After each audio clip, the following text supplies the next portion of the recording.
Hey, how you doing, YouTube? Dominic Matich here again as your personal boxing coach. Now, I get a lot of questions, and one of the questions that surprisingly comes up is, can I or should I still use broken boxing equipment? Because boxing equipment can be very expensive. Okay, so I brought out this old wreck of a boxing bag. This is for an indoor boxing bag. Now, this used to be good because you used to stand just like this and had a little spring, so it would just do this. That's it.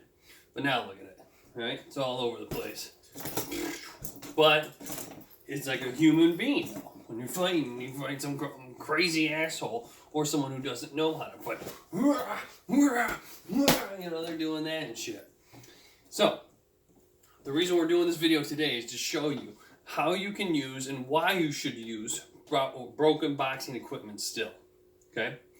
Now, if it's really broken, like destroyed, obviously don't use it because there's usually sharp shit on it and it's made of steel or whatever type of metal. Like this has this on the top. It's cut me a few times, but it's good though in terms of, well, you better protect your damn face. You better protect it or else you're getting cut. Simple as that. Just like in a real fight.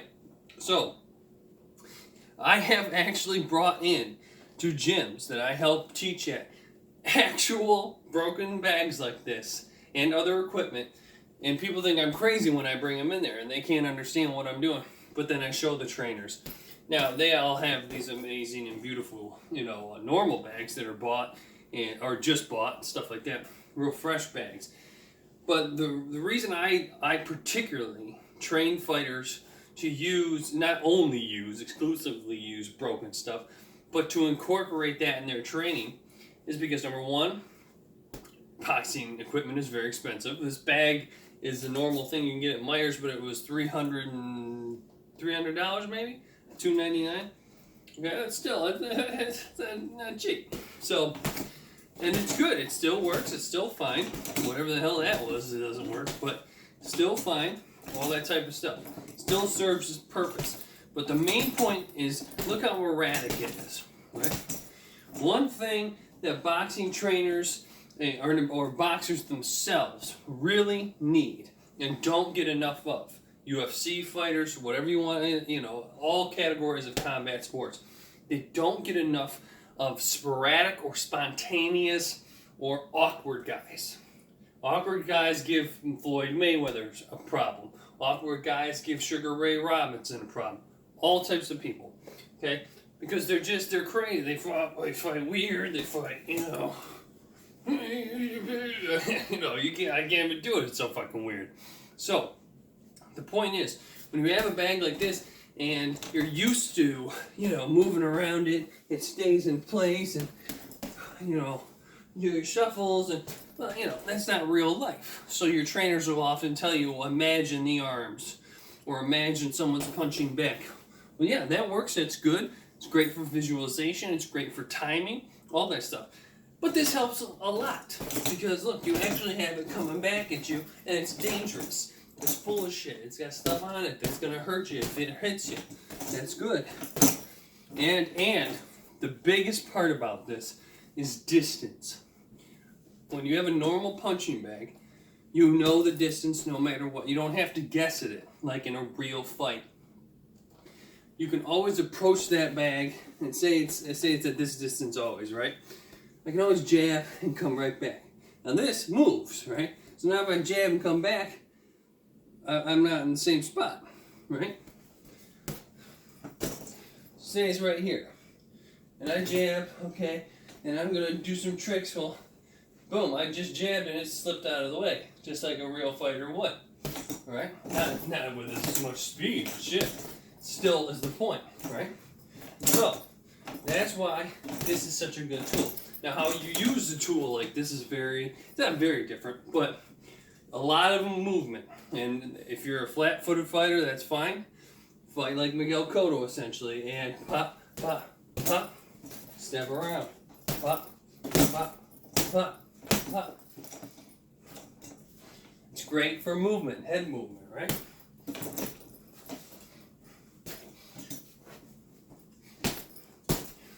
So when you're measuring your distance, just like in a real fight, one of the keys that pro fighters learn, that amateur fighters, even no matter how good they are, really struggle with, is adapting.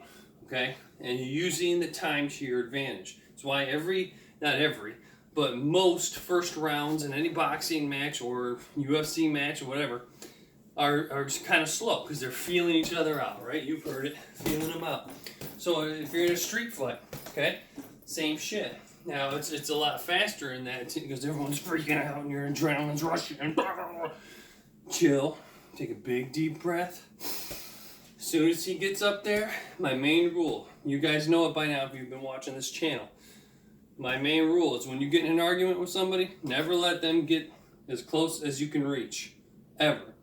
Never ever. If they're, yo motherfucker, what up? I'm gonna beat your bitch ass, you motherfucking hoe. Any shit like that, right? Okay, good. Bring that bullshit right here, right? And then if they get any closer, that you just immediately strike. You understand? You never allow somebody to get in this space. Why? All that crazy shit. Now their strength comes into it. They might have a martial arts, a jiu-jitsu skill. God only knows. You do not want that shit. Because you're on the ground. Now you're fighting for your life. Instead of a normal fight, it's turning into this whole bullshit where him and his boys can jump on you and kick the living shit out of you. Now the reason I teach this to you, how to fight in the street fight and how to fight in a boxing match, is because the whole point of boxing is to end the fight as fast as possible. Okay? This is how I was trained. End the fight as fast as possible. And you know how you do that? You break bones, you send them to the hospital. Not anywhere illegal. This is boxing now. We're not fucking around. So say when you're fighting in real life, this is a perfect example. Somebody does a step back, right? They go, well, they don't even step back because they don't know what they're doing. But you move towards them and they go, and they're fighting like this.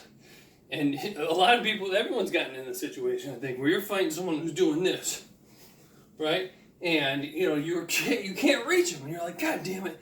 You're getting hit, and you're hitting their arms, hitting their chest, all types of shit. And everyone's kind of just like waiting, all this other stuff. Man, fuck all that. Here's what you do on that. Pretend this is that. Very simple. You would normally jab, but obviously it's not in the same spot, right? So, step into your jab. A double jab will knock that person right off balance because, number one, they didn't take a step back like this. They just put their back forward. So if you even touch them, they're off balance.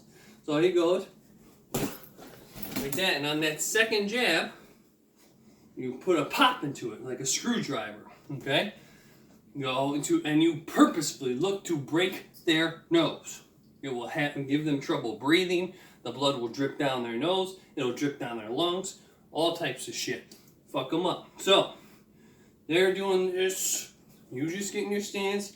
Make sure your chin never goes past your knee. Right? And your weight.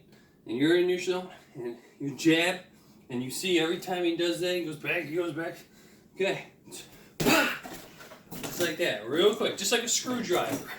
So the first jab is a straight. Second is a screwdriver. Right? And you can follow it up with that right hand too.